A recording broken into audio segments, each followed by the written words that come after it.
Yo, what up, Sinners? Infinite Sin here. I've been doing a lot of recording late at night. Seems to be the only time that I can actually get stuff done. It's a little inconvenient, but it's what we got, so we're gonna work with it. I hope you're doing fine. Welcome to the notes read through part 2. We are going through the notes too. I'm going to read the book out loud. You guys can follow along. I'm gonna try to find something to put up on this side. Yeah, this side to go along with everything if I can. If not, this will be like an audiobook version where I read you the book and you can just sit back, chill, throw it on in the background, and hang out with me, and listen to the notes too. Hopefully everything gets approved. Big hit hype. If you're watching, this isn't for any kind of monetary gain. This is just for me to complete my journey through the BU. This is the last thing I have to do. I have already read it at this point and making my intro last so that nobody gets any weird ideas that they can ruin it for me, because guess what? I already know what happens. Hopefully you guys enjoy this. If you do, you guys know the drill. Hit the subscribe button, drop me a comment, tell me what you think. Check out links in the description if you're feeling froggy, whatever. I hope you're doing well today, guys. I'm gonna go ahead and get started on it. I will see you guys in the videos. Have a good one.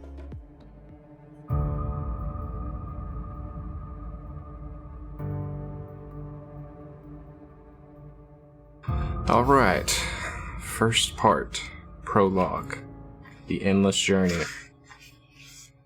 First entry is by Jin, September 30th, the year 22. The container was ablaze. I covered my mouth and nose with my sleeve and looked around. I had to find Namjoon, but with the smoke rising in front of me, I couldn't see a thing. People with black masks and hats suddenly appeared in smoke. Their metal pipes rent the smoky air. Someone collapsed, grabbing his bleeding head. Drum cans on fire rolled between those people. The place seemed like hell on earth, with the smell of iron and plastic burning, flames rising, and people wailing. In the midst of it all, one boy was running with tears streaming down his face. I followed the boy with my eyes. He ran to where Namjoon's container house was. When I jumped into the smoke, I couldn't stop coughing. My eyes stung. Still, I ran. When I saw the mark on the black hats, I stopped. I had seen that mark at a redevelopment meeting. I remembered each face I had seen there, including my dad's. The demolition date. When it was on paper, it seemed dry and formal. The matter-of-fact expressions, smiles, and chatting of people in the meeting had not foretold what was happening now. This place, where the people were being forced to move out of their container houses, was nothing short of hell. I saw the container on fire not too far away. The people in front of it were trying to move a heavy iron plate that fell in front of its door. Someone yelled, "Someone is still inside!" It was Namjoon's container. I pushed through the people and got to the door. The plate was blocking the door. When I grabbed the plate, my hand burned from the heat. 1, 2, 3, someone counted, and on 3, we pushed away the plate. With the plate away, the half-torn down door opened with a bang. Poisonous gas gushed out, and inside someone was on the floor.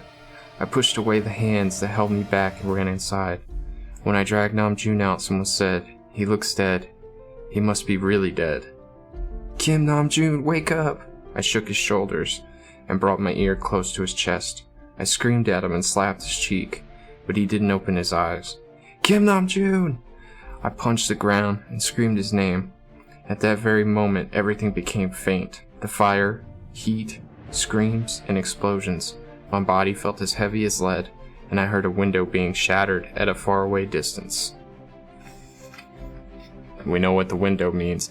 I want to, take note about how the writing was. The metal pipes rent the smoky air, dude. That's temporary, but taking up space, right? It's awesome. And then that's the prologue. So that reminds me of the BU Universe trailer, right? We saw that in there. 7 to 11? Wow, that was a short entry. Okay. Prologues are meant to be short, I suppose. Alright, so the next entry. Jin, April 11th, year 22. And we know the significance of April 11th via the notes, right? I opened my eyes again amid the pouring sunlight. The visions of a blazed container and dying Namjoon was still vivid before my eyes. I failed again. I covered my eyes with my arms and thought, What could I have done to save him? In my head, I rewound everything that had happened on September 30th. I had no emotions about it, and I didn't feel afraid or impatient. The fact that he's going back multiple months is astounding. He's had to wait, this amount of time every time. Ever since the fire broke out at the container village, I had gone through countless time loops, but I still didn't know why the loop began from that moment or how to end it. More importantly, I still had no clues about the map of the soul, which could end this time loop. The map of the soul. The first time I heard it was after failing the loop several times. Find the map of the soul, then all this can end. The map of the soul? What is that? I pressed for an answer, but all I got were a few words. I gave you a clue, so you should pay the price for it. What's the price? The gas station where Namjoon works began to be seen far away. I slowly pushed the turn signal down and changed lanes. I thought about one thing only. I have to prevent the accident on September 30th and end the time loop. This is the only goal I have. If something happens, someone gets hurt or left behind, there's nothing I can do. If I worry or fret about it, I won't realize my goal. What is more important than saving everyone is at least I have to come out this alive. This was the lesson I learned from the endless time loop. Taeyoung's entry, April 11th, year 22, same day as Jin's last entry. Namjoon and I were standing in a narrow alley somewhere in Songju. Streetlights flickered on and off ominously over the wall painted with my graffiti. Jin's face I had drawn on the wall in the morning, his slender face, silent lips, hair ready to crumble into dust and empty eyes. I had a nightmare last night. My high school friends were in it, and terrible and vicious things happened. And Jin was watching everything, stone-faced. I drew the grim face because otherwise I couldn't shake away the fear that filled my heart. When I went to see Namjoon, he said something unexpected. Jin is back. I swung around and looked at Namjoon. Was it a coincidence? The last time I saw Jin was 2 years ago. I heard he went to the United States, and that was it. Jin seems to have changed much. I mean, his appearance is just the same, but something is odd. I can't really put it into words, but he seems as if something in him has become undone and vanished. Hearing that from Namjoon, I grabbed his arm and ran to this alley. Namjoon stayed quiet in front of my graffiti. He didn't really listen to my questions, and didn't ask me why I didn't draw the pupils in Jin's eyes. Maybe because the face that Namjoon had seen on Jin looked like the face I'd drawn. I said I was too scared to draw the pupils. I could clearly see Jin's face in my mind, including his pupils, which were impossible to forget. But I didn't know how to draw them. His cold and indifferent eyes, from which feelings like sadness or joy were completely evaporated. His eyes, that seemed of so many different colors, or all the colors meshed into one, or that seemed to have so many stories to tell, but were unable to tell any. I grabbed the spray can again and again, but I couldn't draw his eyes. That whole paragraph was really in depth and imagery. That was really well written. You know Jin's number? Namjoon turned around and asked me why. To ask him something? About what? I don't know what, but I want to see him and maybe ask him. Suddenly, Namjoon's phone rang. Why aren't you here yet? It was Hosuk. He said Yoongi and Jungkook were waiting for us at the container. We left the alley as if we were running away. And say the metal container, right? When we see the BU Universe trailer, it hadn't really crossed my mind that the container might be a parallel to the train container, right? Makes you think. Alright, so same day, April 11th, year 22, this is Namjoon's entry. At a distance, I saw lights from the container. I walked in silence, and so did Taehyung, who was walking behind me. Nobody told us to, but we both walked slowly, as if we were going in the wrong direction. We kept looking behind us. We slowed down more as the lights got closer. Are you going to tell him about Jin? When Taehyung asked, I hesitated. Just that he came back from America. I remembered how Jin had looked when he showed up at the gas station all of a sudden. His face that looked empty and his dry voice. And I remembered what Taehyung had said. Was it our choice to have become what we are now, or Taehyung didn't finish his question. He was probably going to say destiny, whether I believed in destiny. Destiny. I had never really thought about it. I thought destiny was either the environment one's born into or the personality one has. But when Taehyung asked me that question, I didn't want destiny to exist. I didn't want anything to have been decided. I wanted everything to be possible or to be decided by one's choice. We opened the container door and saw Yoongi, Hoseok, and Jungkook. It had been 2 years. So this is just like we're kind of picking up where we left off, right? This is the day that they all meet up again after not talking for so long after the big fight, right? I think I'm keeping up with the story. It's been a minute since I read Notes 1, so. And they're sitting here talking about destiny like, you know, I'd rather it be all possible or to be set in stone and someone telling me where to go kind of situation. I feel like we're very close to the same aspect of life, you know? At least I feel that way. Alright, this entry is from J-Hope, April 20th, year 22. 2-Star Burger became jam-packed with people in a flash. The people who jumped into the burger joint to avoid the sudden shower looked lost, as they all stared out the dark window. The rain that had started from the clear blue sky soon turned into a downpour. It became dark outside the window, like night, with the lightning cutting across the black clouds. The air became heavy and wet with the moisture from the rain and from the people inside the burger joint. There was a sharp sound of alert. At first, it sounded like something falling from the opposite side of the joint, and something rolled around on the floor with the people apologizing and sidestepping. A similar sound came from the other side, then came beep, beep, beep, a shrill metal sound. Unnerved, the people turned around, with the beep still ringing here and there. My phone inside my pocket vibrated. It was an alert text. Suddenly I saw Jimin across the room, or a student who looked like Jimin. "Park Jimin!"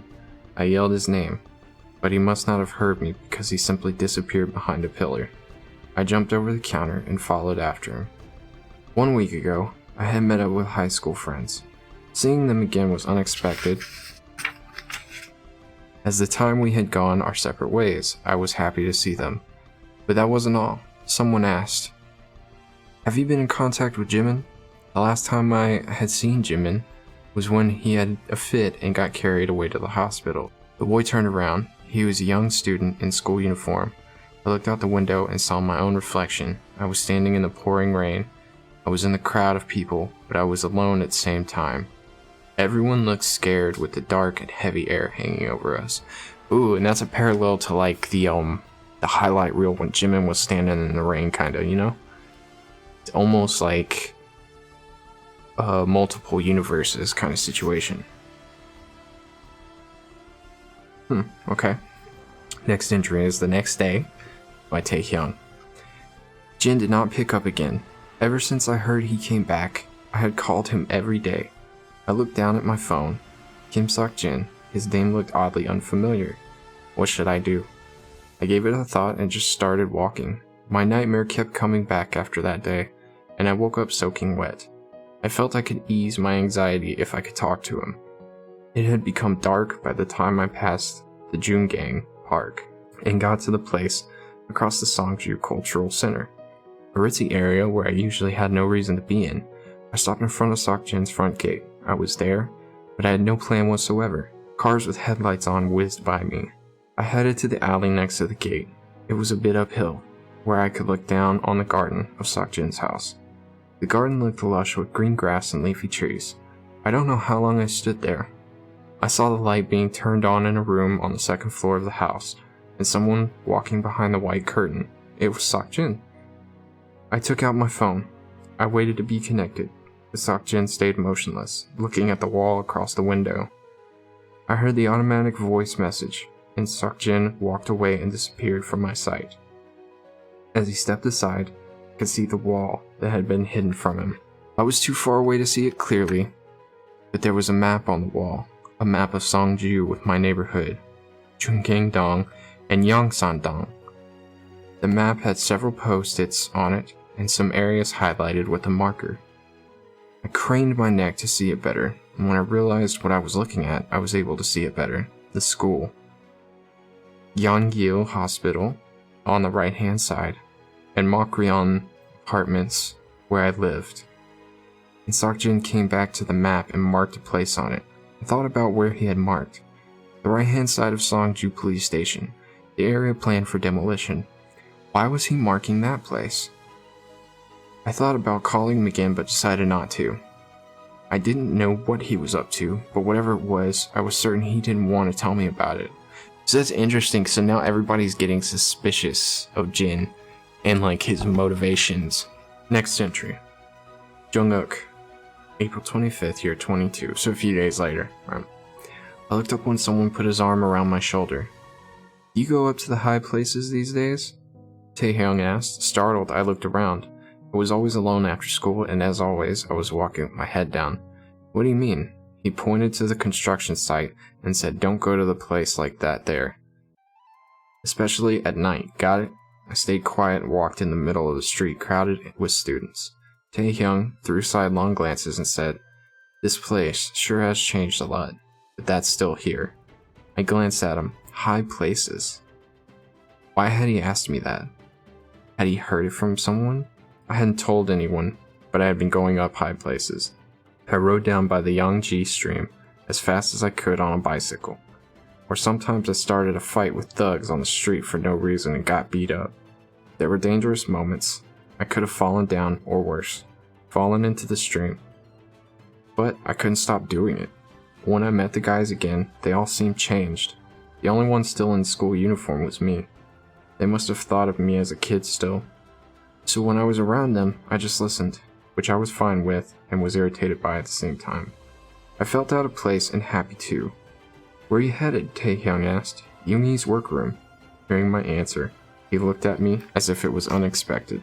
Really? Aren't you scared of Yoongi? He's quiet, and when you ask him to do stuff, he says he doesn't want to bother and just goes off. Taehyung suddenly remembered something and pulled me aside and asked, does he still click his lighter?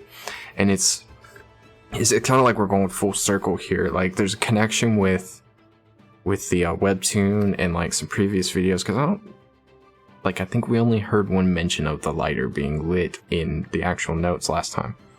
Jimin's entry, April 26th, year 22. Yeah, next day. Okay. When I came out of a group therapy session, the sun was setting. I wondered what time it was, but I wasn't really keen on finding out. No one looked at time here. Date or day was meaningless. It was important whether Tuesday came after Monday or Friday, or Sunday came after Wednesday. It seemed as if it was only yesterday that I had been admitted to the psychiatric ward, either yesterday or several years ago. Passing by the lounge, I heard a loud noise. This is insane. Nobody is in their right mind. How many times do I have to tell you? I'm not crazy. I walked to my room, finally realizing it must be Friday today. I'm not crazy. This is what everyone says when they get here. After some time, we all accept the fact that we are. The only ones who insist otherwise are new patients. The only exception was that man who was yelling in the lounge right now.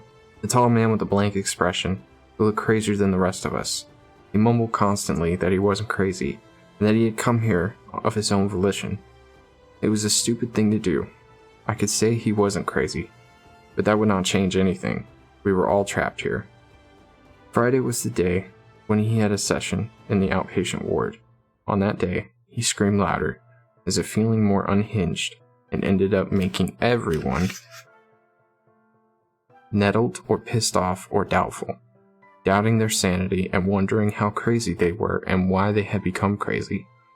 Hearing his screams, I turned the corner only to bump into someone hard. I tried to cushion my fall to the ground with my hand, which sent a throbbing pain up to my shoulder. As I grabbed my wrist in pain with my other hand, someone uttered my name in anger. I looked up, and it was the idiot. It got all messed up because of you. Outraged, the idiot pointed to the door of the off-limits ward. The iron door was being closed with a clank. Is this the guy that had tried to escape in the last book? He's like, we kind of went back a little bit, so. Next entry is Taehyung on April 30th of year 22. Yoongi did not come back into his workroom that day. Jungkook and I couldn't find out why he was so pissed off. We were rowdy, but we hadn't crossed that line. Not to mention Yoon-Yi would never have let us cross the line in the first place. I left home with a heavy heart, thinking I should have a word with him. I walked kicking the paving bricks that stuck out. I tried clicking the lighter that I had picked up in his workroom. In the light, I saw Yoon-Yi's face from my dream. His twisted face in the flame, waiting for death. Yoon-Yi's workroom was in the area that had been cleared of people and scheduled for demolition. As I was turning the corner, I saw him coming out of his workroom. I yelled his name, but he must not have heard me, for he disappeared around the street corner. I called his name and ran, but he wasn't anywhere. Where did he go? I looked around only to see Suk-Jin sitting in his car at a distance. I became frozen on the spot. The world suddenly became insufferably quiet. Everything came to a grinding halt, except for the loud beating of my heart. It was the face I had seen in my dream, and I had remembered, the map of Suk-Jin's wall. The right-hand side of Songju Police Station toward Songju Station, the place he marked on the map. It was here. I walked toward his car. Suk-Jin was talking on the phone. "Detective, I'm Kim Suk-Jin. We met last time." I heard him say from the open car window. "Yes, Kim Tae-hyung. I think you know him. If he gets into trouble again, please contact Jung Ho-sak." "Yes, Jung Ho-sak. His contact number is..." Oh, that explains why they were walking out of the jail. Okay. Chill. Open the car door. "What are you saying?" Suk-Jin looked at me surprised. He mumbled something and looked down at his watch at me. I became nonplussed too, and let go of the car door. Suk-Jin had no expression, as if someone had erased it off of his face, and I felt a sudden chill. I felt so cold that my teeth chattered. It was spring, there was no wind, but it felt freezing cold. "What do you mean?" Suk-Jin said as he got out of the car. "You said my name on the phone just now, and why are you here?" Suk-Jin started walking and said, "Come with me."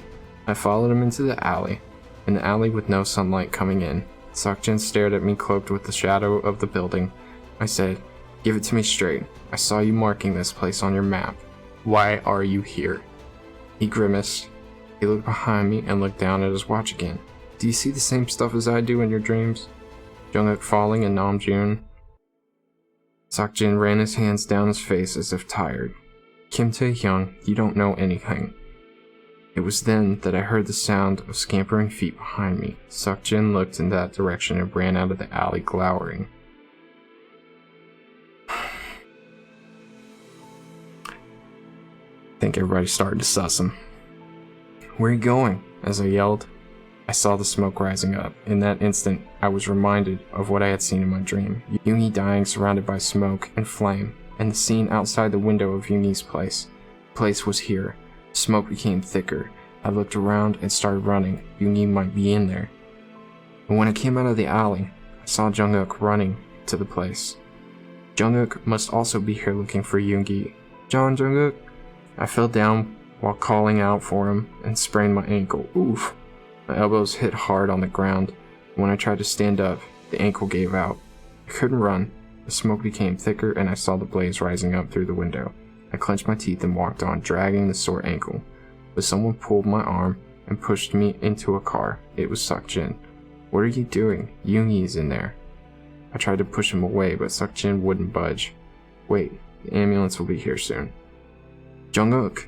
Jungkook!" I screamed. But he didn't hear me. After a while, Jungkook turned around as if he remembered something. He came back and picked up what looked like a scrap of paper from the ground at a front door of the motel. "Jungkook, Yoon-Yi is in there." I screamed again. Jungkook lifted his head and looked in my direction, and he ran into the motel. I turned at the sound of Suk-Jin's breathing. Only then I realized that he was still holding my right arm tight. He was clutching it so hard that it hurt. I pulled myself out of his grip and got out of the car. This time, he let me go without a fight. I heard the siren coming this way. Jungkook dashed out of the motel with Yoon-Yi on his back, with a fire engine and ambulance arriving soon thereafter. Kind of resemblant of when Yoon-Yi was a kid, but not exactly the same situation. But we remember this, what video was it from? Oh, I can't remember. I think it was Euphoria. I think it was Euphoria that we saw this scene. The next entry is Yoon-Yi, 2nd of May, year 22. It's going to hurt a bit. When the doctor started to dress my left arm, blood spurted out of the burn. He said the scar would start to fade away 6 months later. I looked at the blackish red wound. The burnt skin around it seemed like a lick of fire. The doctor said, "The fact you're bleeding is a good sign. It means the skin underneath is alive." I nodded slowly. Blood was seeping through the dressing, followed by a burning sensation in my arm. The pain brought a dream back about my childhood. In the dream, I am running, sweating buckets under the scorching sun. I feel dizzy and thirsty. I feel a burning and poking sensation everywhere in my body. When I was little, I was a sickly boy, and my dad did not like that at all. So he made me run every morning, rain or shine. I had to run in the scorching heat or freezing cold. In the dream, I can hardly breathe and think dying would be better than this. So the pain reminded him of a dream, and in the dream, he thought dying would be better than his current situation. So that's how he feels now. Kinda sad. Postdocs entry, May 11th, year 22. I woke up to the sound of a text on my phone. Where am I? I bolted up only to realize I was in Gyeonggil Hospital. I'm sorry if I'm pronouncing this wrong, but just go with it for the story. Gyeonggil Hospital. And I laid down again. The morning sun was coming in through the window. The text message was from my aunt, from the orphanage. Yesterday I had a call from one of the brothers from Yangji Children's Home. He told me she had a serious illness. Among so many orphanage volunteers, my aunt was a particularly special person to me. I can't remember how I got to her place. The only thing I remember is seeing her house and seeing her through the open window. She was talking with someone and burst out laughing. The fact that she was sick, that she had to have surgery, and that the chance of her survival was slim all seemed like a lie. She almost saw me before I stooped down. If I saw her, I was afraid I would burst into tears. I might blurt out in resentment whether she was going to abandon me as well. I started walking away. It seemed like someone was calling my name, but I didn't look. The last thing I remembered was looking up at the sky from the bridge. I felt dizzy, and my vision suddenly became blurry. My knees buckled, and my ears rang with the loud honking of the cars passing by the bridge. The narcolepsy struck me again. Hosuk, are you okay? I'm so sorry. It was a text from my aunt. I've always liked people. My brothers and sisters at the orphanage, the aunts who took care of us, my school friends and teachers, and the customers and the people I worked with at the burger joint. I wasn't liked by everyone, and sometimes kindness was not returned with kindness, and more often than not, attention and love were returned with hurt and pain. But I was able to hang in there because of the people who were important to me. Would my aunt leave me like my mom? Would I lose someone important to me again? I felt like tearing up. Who is worried about who here? If you are really worried about me and feel sorry for me, please just stay alive, I muttered. I opened the curtain around the bed and my eyes met those of someone standing outside. Park Jimin. Looking pale and startled, Jimin took a step back. It's like we're filling in the gaps of what happened in the last story, or seeing the other perspective.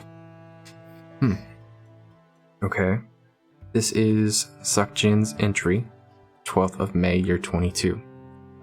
As I walked in Gyeonggil Hospital, I looked up at the window. Hosuk and Jimin must be there somewhere. It really was a strange coincidence. Hosuk had fainted from deep sleep attacks from time to time, but he didn't get hospitalized every time. He had this time and ended up in the bed next to Jimin, who had been transferred to the outpatient ward. If that had not happened, I could not have saved Hosuk from the accident or found out that Jimin was in the hospital. I checked the time on my phone in front of the emergency door on the second floor. It was 14:15:45. 14 would be 2:15 and 45 seconds. Looking at the time, a smirk appeared on my lips. Because of what had happened to Yoongi and the fire, I must have been too tensed up. Because Taehyung showed up that day. Things hadn't gone as expected. Jungkook went into the motel a bit late, and because of that, Yoongi was more seriously hurt. So, are you telling me that this is like dwindled down to the second? Like this has to be exact, right? But that didn't matter. Something that trivial would not put the time loop in motion again. And I become careless. I should be more mindful. I looked in the direction of the elevator. I waited 15 seconds and called Jimin's name. Jimin, who was near the elevator, looked around. He couldn't see me from where he was standing. Behind me was a huge window, the end of the hallway, and afternoon sunlight was pouring through. Jimin took a step towards me. With my head down, I opened the emergency door. I ran up the stairs 3 steps at a time. A woman with a hat on was coming down the stairs holding hands with a child. I ran closer to the wall so as not to bump into them. The woman looked too young for Hosuk to think that she was his mother.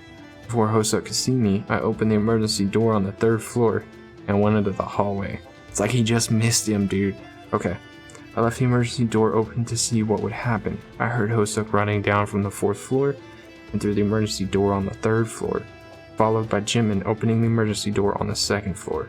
"Mom!" Hosuk yelled after the woman. 4 or 5 seconds passed, and there was nothing. No screams, but the sound of someone panting. So, seeing that through Jin's perspective, it's like the whole Star Wars thing where we're getting the blanks filled in, right? What happened, or like an Ocean's 11 aspect where we actually get to see what actually happened. Oh, that's crazy. Okay. Yoongi's entry of May 12th, year 22. When I opened the door to my workroom, I saw Jungkook squatting down in one corner. When he heard the door being opened, he sprang up. He asked me if I was okay and took hesitant steps backwards. I put my bag down and looked around. It was my first time coming back to the place after being discharged from the hospital. The music scores and cups were in their places. Maybe Jungkook had been here every day. I realized it was my first time seeing him since that day, and he had saved my life. I should thank him and also say I was sorry. Instead of those words, I took out a soju bottle and gave it to him. Jungkook took it and looked at me as if to ask what he should be doing with it. "Aren't you supposed to not drink?" He pointed to my left arm with the dressing on. "It can't kill me. It would be nice if it could." Jungkook alternated between looking at me and at the soju bottle, and then said something unexpected. "You're right. It would be nicer if it could kill people." With that, Jungkook started guzzling from the bottle. What is going on, dude? The depression. I thought to myself, do you want to die too? Everyone must have the reason for wanting to be dead, and for wanting to be alive. Why did Jungkook want to die? And what did he live for? When I first met him, he was in middle school. He looked browbeaten, a loner. Instead of getting along with kids his age, he got swept away with us. Everyone had their reason. I thought it was best not to pry into his life. I grabbed the soju bottle and gulped it down, but Jungkook took it away from me. Time passed. We uncorked a new bottle, and another. So they're just sitting here getting wasted. Okay. Why do you live that way? I asked as if it were the bruise speaking. Live that way? What's wrong with the way I live? Jungkook asked, his words sounding slurred.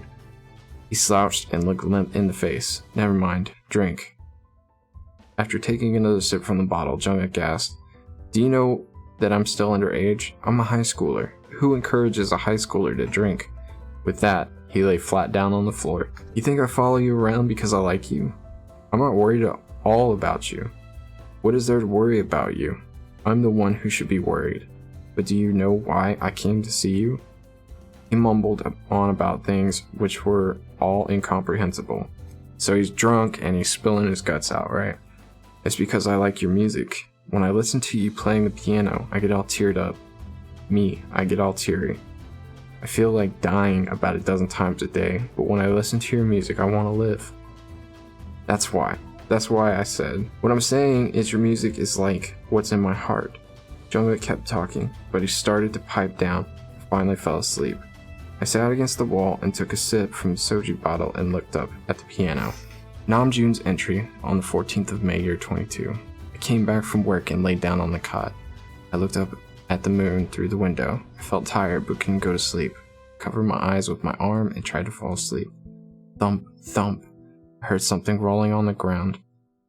When I opened my eyes, I saw a 10-year-old boy kicking a soccer ball. I had seen him a couple times in the neighborhood. Without anyone to play with, he went around kicking the ball in the dark. The only place he could play was the narrow space between the containers. It took a while for him to come back after he left to find his ball in the dark. Hosuk got us together as soon as he came out of the hospital. He said, let's get Jimin out of there. He has been trapped there for 2 years, and we can't pretend as if we didn't know. But we don't know what illness got him there. Think about the time back in school. Did he look sick to you? We were talking about that when Seokjin called. He didn't sound as adamant as Hosuk, but he said it rather decisively. Of course, we should get Jimin out of there. I remember seeing him at the gas station a month ago. I tried to remember vaguely what Jimin looked like in school. We decided to meet at the parking lot of Gyeonggi Hospital at 8 o'clock in the evening. We had no plans though. In his sleep, I heard the soccer ball being kicked around. I wondered what time it was and why the boy was playing soccer by himself so late at night. So basically so far, we've had nothing but like the empty spaces be filled by this book. This is good. Jimin's entry, May 15th, year 22. The hallway looked the same as yesterday as it stretched out in front of me, and I saw the boundary that I had drawn in my head. My friends came running behind me, but my legs felt heavy as I got closer to the boundary. I felt like falling anytime soon, and the boundary was right in front of my eyes. My legs faltered. It's okay, Park Jimin. Just run, Hosek yelled behind me. I closed my eyes and took the next step. I didn't have to see it to know. I was over the line. I pushed the door open, and the outside air flooded in, and something in my heart started beating really loud. Okay? Seokjin's entry, May 15th, year 22, same day.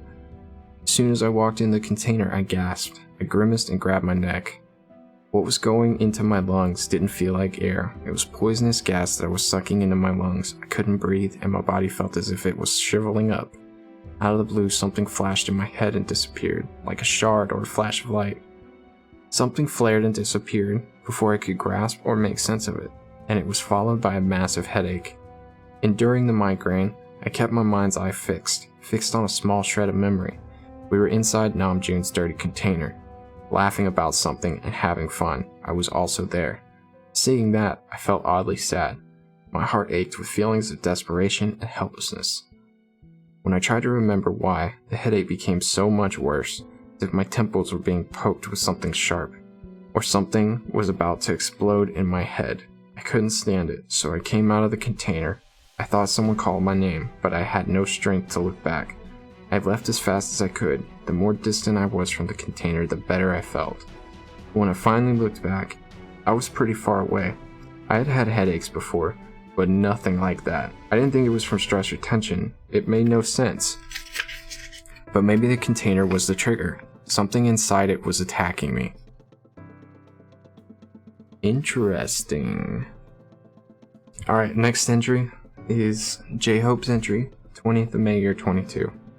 Stood in front of a mirror. I lowered the lights and looked at myself. Without the music on, I did the turn in the dance room one Saturday afternoon with no one around.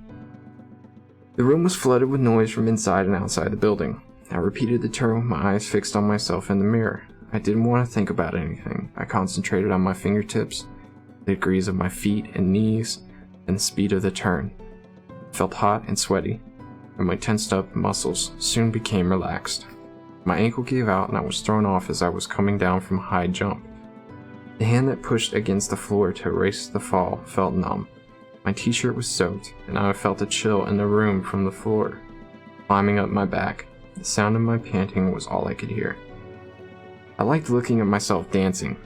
When I danced, I soared without my feet touching the ground, freed from people's eyes and judgment. Nothing mattered except moving my body with the music and expressing what was in my heart with my body. Sometimes I was able to jump unrealistically high and become my true self. But the person I saw in the mirror every time I turned was me in reality. One who collapsed on the bridge after hearing that his dear aunt got a serious illness. The one who almost tumbled down on the stairs, trying to chase after his mom. And the one who was helpless in front of Taehyun as he raged and despaired against his father. Even in that state, I forced myself to smile, saying it would be okay. And when I tried not to see that side of me, I lost my balance and fell to the ground. I remember the day of the unexpected shower, the people rushing into our joint to avoid the shower, the hysterical ringing of the phones that day. The shower ended as suddenly as it had started, and the people went their ways as if nothing had happened, but the chaos and fear that had ensued stayed with me and terrified me for a long time. I felt the same as I had done that day, the same sense of helplessness. And it's interesting because, like, when he's doing something he loves, it's like all the, like, pain and, like, disparity just goes away. But then the look in your mirror when you're not doing anything like that you love, you're just kind of looking at the reality. The reality of it is more disappointing than the dream of it, you know? 21st of May, year 22, this is Taehyung's entry. I got to the closed down swimming pool earlier than the promised time. I lay down on the mattress in the middle of the pool. Ooh, this is from the prologue, right? Okay. Dust rose up and I didn't care. I lay there facing the sun beating down on me. I felt like I was floating on the empty ocean. I blocked the sunlight with my hand. I slowly turned my head around. It felt as if the blood was still seeping from yesterday's injury. It had been only a day. I had opened the door and seen something expected but horrific. For a moment, I had gone blank. When I came to, the palm was bleeding. My palm was bleeding. My sister was crying in one corner, and Hosuk was telling me to snap out of it and shaking me like crazy. With Seokjin watching me as I killed my father, that was how the nightmare always ended. They gotta stop doing this, because I thought he was really, like, talking about it. It's a nightmare, okay. The nightmare and reality became all jumbled up and avoided colliding with each other by a hair's breadth. When I asked Hosuk how he knew, he said Seokjin had called me. Seokjin told me to go and see you, to ask you if you would like to go see the sea. Now I remember that part, right? I still had in me that unbearable rage and sorrow as I had lunged at my dad. I didn't know what to do about this raging heart. When I slowly came to, I remembered, scene after scene, Seokjin deep in thought, in front of the map of Songju, Seokjin showing up at Yoongi's accident, the phone call Seokjin made. If Kim Taehyung gets into trouble again, please contact Jung Hosuk. Were they all coincidences? In the dream, Seokjin simply watched everything, detached, but in reality, he always interfered when we were in trouble. How could I discern what was real and what was a dream? I couldn't forget Seokjin's face that I had seen in the dream. Was he helping us, or was he pushing us into certain future? So that's going to be the end of that chapter. That's chapter 1. So interestingly enough, it's to the point where Taehyung's starting to feel as if Jin has been like, he's starting to connect the dots, right? He's putting Jin at the locations. He's sussing him hard. J-Hope is starting to wonder stuff too by spotting some of the same things, but in like reality. It's not like in his mind he's seeing things, like physically seeing things. So things are starting to connect the dots between certain people and starting to link together. To make a guess at where this is headed, I'm not sure. We'll find out as we read. It's almost like the more they're connected communicatively, the easier this is going to be, right? So that's it for chapter 1. We will jump to chapter 2. I'll see you guys in the next video.